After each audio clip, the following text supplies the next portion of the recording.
तो आज हम लोग बात करेंगे क्रेब्स साइकिल के बारे में। ग्लाइकोलाइसिस प्रोसेस के बाद ग्लाइकोलाइसिस में क्या होता है कि जो ग्लूकोज मॉलिक्यूल है वो दो मॉलिक्यूल पाइरुवेट में कन्वर्ट हो जाते हैं। ये जो प्रोसेस होता है ग्लाइकोलाइसिस एरोबिक और एनारोबिक दोनों कंडीशन में होता है, लेकिन अगर इसके बाद जब पाइरुवेट बन जाते हैं और अगर एरोबिक कंडीशन है, एरोबिक रेस्पिरेशन के केस में, तो ये जो पाइरुवेट है ये फिर क्या करते हैं, इनका ऑक्सीडेटिव डीकार्बोक्सिलेशन प्रोसेस होता है और ये बनाते हैं दो मॉलिक्यूल एसिटिल कोएंजाइम ए। ये जो प्रोसेस है ऑक्सीडेटिव डीकार्बोक्सिलेशन प्रोसेस पाइरुवेट का, ये होता है पाइरुवेट डी हाइड्रोजनेज कॉम्प्लेक्स की प्रेजेंस में, और इस प्रोसेस में बनते हैं NADH, क्योंकि दो पाइरुवेट है तो दो NADH और दो CO2 का फॉर्मेशन होता है। ठीक, तो फिर उसके बाद ये जो एसिटिल कोएंजाइम ए मॉलिक्यूल्स हैं ये इंटर कर जाते हैं क्रेब्स साइकिल में। तो एक मॉलिक्यूल जो है एक क्रेब्स साइकिल प्रोसीड करेगा, दूसरा दूसरी करेगा, तो इस तरीके से टोटल दो क्रेब्स साइकिल होती है। अब क्रेब्स साइकिल की अगर बात करें तो क्रेब्स साइकिल को हम लोग TCA साइकिल भी कहते हैं, और इसके अलावा इसे बोलते हैं सिट्रिक एसिड साइकिल भी। क्रेब्स साइकिल को क्रेब्स साइकिल इसलिए बोलते हैं क्योंकि इसे H.A. क्रेब्स ने डिस्कवर किया था, इस वजह से उन्हीं के नाम से इनको क्रेब्स साइकिल बोलते हैं इस साइकिल को। अब बात आती है सिट्रिक एसिड साइकिल क्यों कहते हैं। सिट्रिक एसिड साइकिल इसलिए कहते हैं कि जो फर्स्ट प्रोडक्ट होता है वो सिट्रेट होता है, या हम कहें कि सिट्रिक एसिड होता है, तो इसी के बेसिस पे इसे बोलते हैं सिट्रिक एसिड साइकिल। फिर आता है ट्राई कार्बोक्सिलिक एसिड साइकिल क्यों कहते हैं। अगर हम लोग सिट्रेट का स्ट्रक्चर देखें तो सिट्रेट का स्ट्रक्चर होता है CH2 COO minus C COO minus और यहाँ OH लगा रहेगा, इसके अलावा ये होगा CH2 COO माइनस। तो ये क्या है, सिट्रेट या फिर सिट्रिक एसिड। तो जब हम स्ट्रक्चर देखते हैं तो यहाँ पे इसमें क्या होता है, तीन कार्बोक्सिलिक ग्रुप जो है इसमें लगे रहते हैं, एक दो और ये तीन। तो ये जो क्या है सिट्रेट और सिट्रिक एसिड क्या है, एक ट्राई कार्बोक्सिलिक एसिड होता है, तो इसी के बेसिस पे से हम लोग ट्राई कार्बोक्सिलिक एसिड साइकिल भी कहते हैं। ठीक,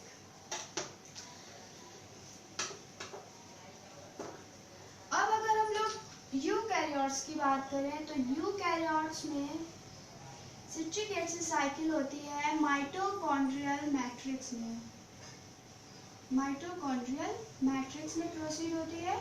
वहीं प्रोकैरियोट के केस में ये साइकिल होती है साइटोसोल में। ठीक, तो साइटोसोल में होगी, प्रोकैरियोट में, प्रोकैरियोट के केस में होगी साइटोसोल में।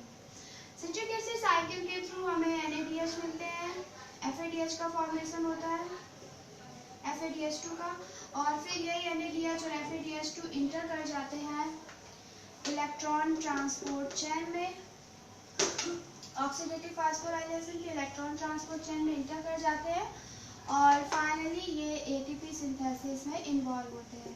ठीक, इसके अलावा सिट्रिक एसिड साइकिल के जो इंटरमीडिएट है, फॉर एग्जांपल के लिए ऑक्सैलो एसीटेट, ये क्या करते हैं, अमीनो एसिड के सिंथेसिस को, अमीनो एसिड सिंथेसिस को करते हैं। जैसे कि ऑक्सैलो एसीटेट जो है ये फॉर्मेशन करता है एस्पेराजीन का, एस्पार्टेट का, लाइसिन का, मेथिओनिन का। तो एस्पेराजीन, एस्पार्टेट, लाइसिन और मेथिओनिन का जो फॉर्मेशन है वो होता है ऑक्सैलो एसीटेट से। उसी तरीके से अल्फा कीटोग्लूट्रेट जो है, अल्फा कीटोग्लूट्रेट जो है वो करता है ग्लूटामाइन का, ग्लूटामेट का, ग्लूटामाइन का और प्रोलिन का। ठीक, तो इस तरीके से ये क्या करते हैं, अमीनो एसिड सिंथेसिस में भी इन्वॉल्व होते हैं। अब हम लोग बात करते हैं पूरी कंप्लीट साइकिल के बारे में।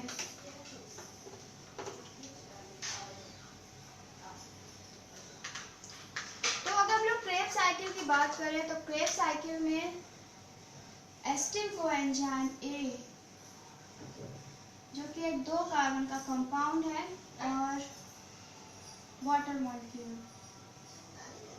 इसके अलावा क्या होगा H2 मॉलिक्यूल।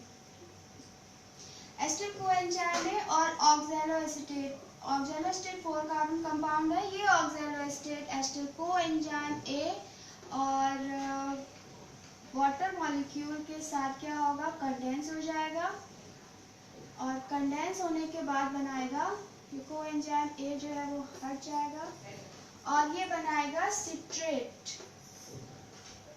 एक 6 कार्बन कंपाउंड होता है सिट्रेट और ये प्रोसेस होता है सिट्रेट सिंथेज के प्रेजेंस में। ठीक, तो ऑक्सैलोएसीटेट एस्टर कोएंजाइम है और H2O के साथ कंडेंस होकर बनाता है सिट्रेट सिंथेज के प्रेजेंस में। उसके बाद इस सिट्रेट का आइसोमराइजेशन स्टेप होगा। इस आइसोमराइजेशन स्टेप में सबसे पहले तो इसका डिहाइड्रेशन होगा, जो H2O मॉलिक्यूल है वो हटेंगे। ठीक, जिसके बाद ये कन्वर्ट हो जाएगा सिस एकोनिटेट में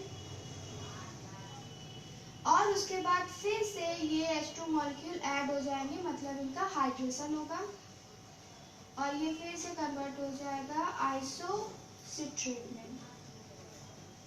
तो सबसे पहले क्या होगा, H2O हटेगा और बाद में फिर क्या होगा, ऐड हो जाएगा। तो ये जो प्रोसेस होता है, ये प्रोसेस होता है एंजाइम एकोनिटेज की प्रेजेंस में। एकोनिटेज, ठीक, एकोनिटेज एंजाइम प्रेजेंस में होता है और जिसका इनहिबिटर्स होता है फ्लोरोएसीटेट। तो फ्लोरोएसीटेट एकोनिटेज के इनहिबिटर की तरह वर्क करता है, इसकी एक्टिविटी को ब्लॉक कर देता है। और एकोनिटेज क्या करता है, सिट्रेट का आइसोमराइजेशन स्टेप करता है, जिसमें सबसे पहले तो H2 मॉलिक्यूल हटेंगे, उसके बाद क्या होगा, फिर से ऐड हो जाते हैं। तो इस स्टेप से होता क्या है कि जो सेकंड पोजीशन पे जो OH ग्रुप है, हाइड्रोक्सिल ग्रुप है, उसकी पोजीशन क्या होती है, चेंज हो जाती है। ठीक, फिर उसके बाद जब आइसोसिट्रेट बन जाता है तो ये आइसोसिट्रेट जो है, आइसोसिट्रेट डिहाइड्रोजनेज एंजाइम की प्रेजेंस में आइसोसिट्रेट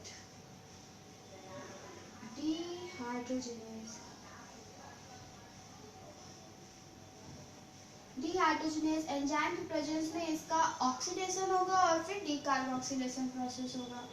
तो जब ऑक्सीडेशन होता है तो यहाँ क्या बनेगा, NAD+ से बन जाएगा NADH plus H+।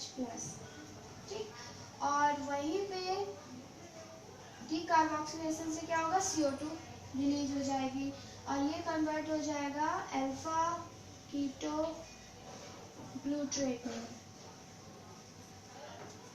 Krebs cycle में टोटल 4 ऑक्सीडेटिव स्टेप होते हैं और इनमें से फर्स्ट ऑक्सीडेटिव स्टेप जो होता है आइसोसिट्रेट डिहाइड्रोजनेज के थ्रू होता है, जिसमें आइसोसिट्रेट का क्या होता है, ऑक्सीडेशन हो जाता है अल्फा कीटो ग्लूट्रेट में। साथ ही साथ यहाँ पे डीकार्बोक्सिलेशन भी हो रहा है तो CO2 भी रिलीज हो जाती है। ठीक, उसके बाद ये अल्फा कीटो ग्लूट्रेट जो है कोएंजाइम ए से रिएक्ट करेगा। ठीक, और रिएक्ट करने के बाद ये बना देगा सक्सिनिल कोएंजाइम ए। ठीक, यहाँ पे ये सेकेंड ऑक्सीडेटिव डीकार्बोक्सिलेशन स्टेप होता है। तो यहाँ पे क्या होता है, फिर से एक NADH और एक CO2 का फॉर्मेशन होता है और ये जो प्रोसेस है, ये प्रोसेस होता है अल्फा कीटो ग्लूट्रेट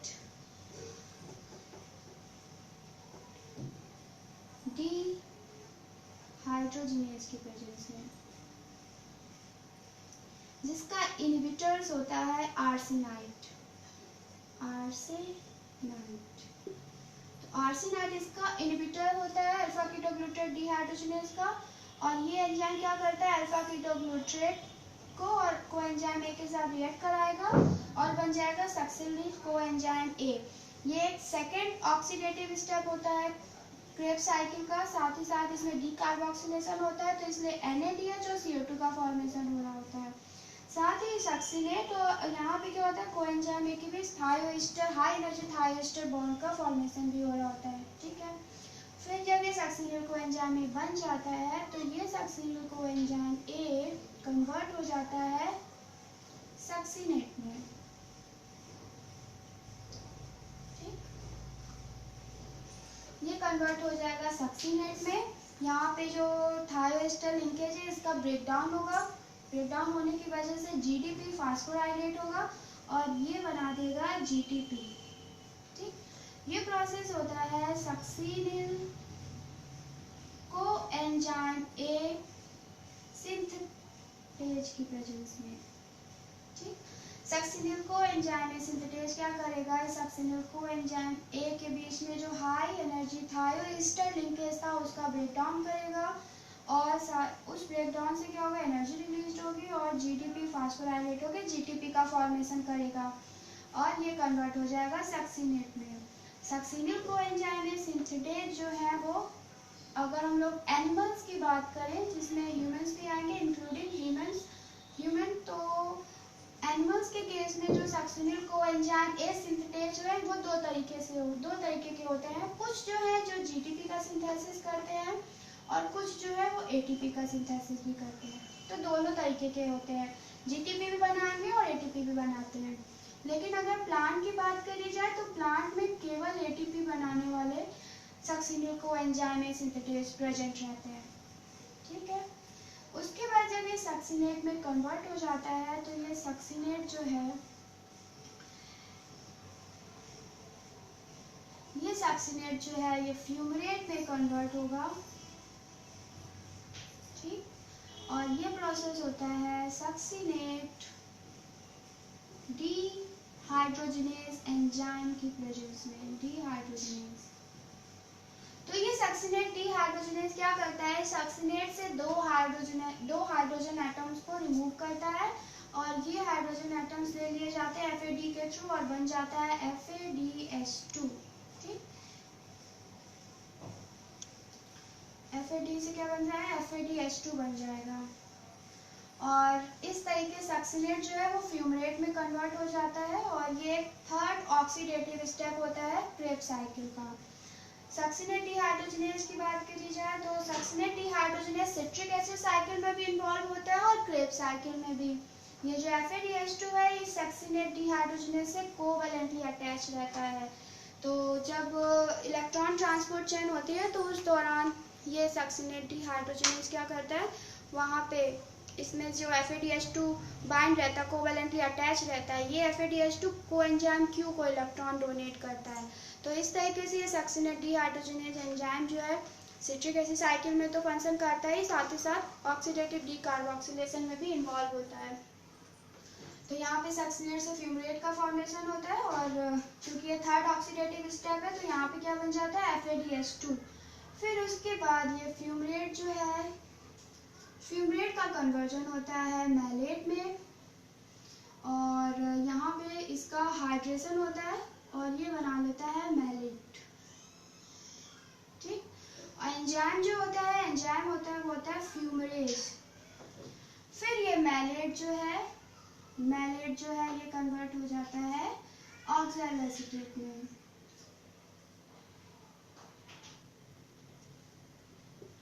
ये मैलेट का कन्वर्जन किस में हो जाता है, ऑक्सैलो एसीटेट में। ठीक, और यहाँ पे मैलेट का क्या होगा, ऑक्सीडेशन होगा जिसकी वजह से यहाँ पे बन जाता है NADH plus H plus, NADH का फॉर्मेशन होता है। ये फोर्थ ऑक्सीडेशन स्टेप होता है और ये फोर्थ ऑक्सीडेशन स्टेप प्रोसीड होता है मैलेट डीहाइड्रोजनेज की प्रेजेंस में। एंजाइम होता है मैलेट डीहाइड्रोजनेज। तो इस तरीके से मैलेट का ऑक्सीडेशन होता है ऑक्सैलो स्टेट में और ऑक्सैलो स्टेट फिर से बन जाता है। ठीक, और तो अगर हम लोग क्रेब्स साइकिल को देखें तो क्रेब्स साइकिल में टोटल 4 ऑक्सीडेशन स्टेप होते हैं और इन ऑक्सीडेशन स्टेप में 3 ऑक्सीडेशन स्टेप में NADH बनता है, जैसे कि आइसोसिट्रेट से जब अल्फा कीटोग्लूट्रेट का फॉर्मेशन है तो NADH बनेगा। इसके अलावा अल्फा कीटोग्लूट्रेट से सक्सीनिल कोएंजाइम ए के कन्वर्जन में भी NADH बनता है और मैलेट से ऑक्सैलो स्टेट के कन्वर्जन में भी NADH बनता है।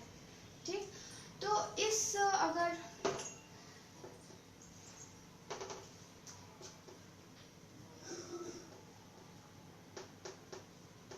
तो टोटल हमें 3 NADH मिलते हैं और अगर और जो फोर्थ ऑक्सीडेशन स्टेप होता है उसमें FADH2 का फॉर्मेशन होता है जब सक्सीनेट का फ्यूमरेट में कन्वर्जन होता है और सक्सीनेट डीहाइड्रोजनेज के प्रेजेंस में। तो यहाँ पे एक FADH2 बनता है, साथ ही साथ एक GTP बनता है और एक GTP जो बाद में क्या करता है, एटीपी फॉर्मेशन करता है। तो यहाँ पे क्या होता है, एक एटीपी भी हो जाता है, एटीपी या फिर जीटीपी। तो एक जीटीपी हम लोग कहें या फिर एटीपी, क्योंकि ये जीटीपी क्या करता है, एटीपी फॉर्मेशन करता है। और दो डीकार्बोक्सिलेशन स्टेप होते हैं, तो यहाँ पे क्या होता है, 2 CO2 रिलीज हो जाती है। तो कंप्लीट क्रेब्स साइकिल में हमें एक एस्टिल कोएंजाइम मॉलिक्यूल से हमें 3 NADH, एक FADH2, एक GTP और 2 CO2 मिलते हैं। ठीक, वही अगर हम लोग ग्लूकोज मॉलिक्यूल से लेके चले, अगर ग्लूकोज मॉलिक्यूल्स की बात की जाए तो टोटल 2 एस्टिल कोएंजाइम में मॉलिक्यूल बनते हैं पायरुवेट के ऑक्सीडेशन से। और उस तरीके से अगर देखें तो ये जस्ट डबल हो जाएंगे। तो यहाँ पे हो जाएंगे 6 NADH। अगर हम लोग 2 एस्टिल कोएंजाइम की बात करें तो 6 NADH हो जाएंगे, और यहाँ पे 2 एस्टिल कोएंजाइम है तो 2 FADH2 हो जाते हैं और 2 ही GTP हो जाएंगे और 4 CO2 हो जाएंगे। ठीक, लेकिन अगर सिंगल एक एस्टिल कोएंजाइम के मॉलिक्यूल के थ्रू जो क्रेब्स साइकिल प्रोसीड हो रही होती है उसमें 3 NADH, एक FADH2, एक GTP या फिर ATP, क्योंकि यही GTP क्या करता है, बाद में ATP का फॉर्मेशन करता है और 2 CO2 बनते हैं। ठीक, तो इस तरीके से क्या होता है, क्रेब्स साइकिल कंप्लीट होती है। अगर हम लोग एनर्जी कॉस्ट की बात करें या इससे कितने ATP मॉलिक्यूल जनरेट हो रहा है, एक एस्टिल को एंजाइम में जो सिट्रिक साइकिल में इन्वॉल्व हो रहा है, तो उससे कितने ATP जनरेट हो रहे हैं, अगर उसके बारे में बात करें तो क्या होगा। हाँ, NADH का एक मॉलिक्यूल जो है, ठीक, NADH के एक मॉलिक्यूल से अप्रॉक्स 3 ATP का फॉर्मेशन होता है, और वहीं एक FADH2 से 2 ATP का फॉर्मेशन होता है।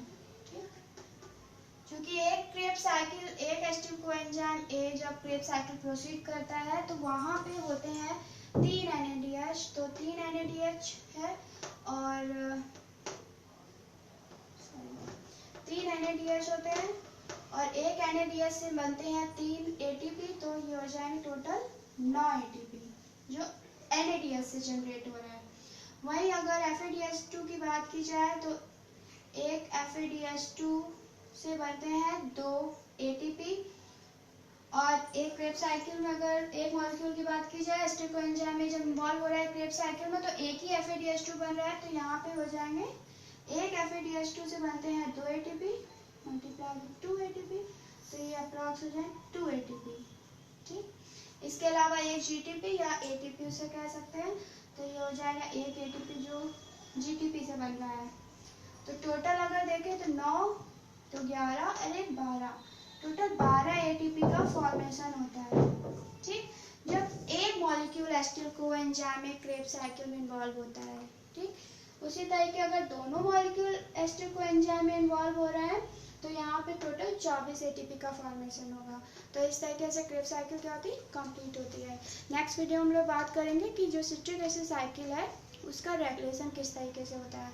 तो अगर आपको मेरा वीडियो पसंद आए तो प्लीज़ मेरे चैनल को सब्सक्राइब कीजिए। Thank you.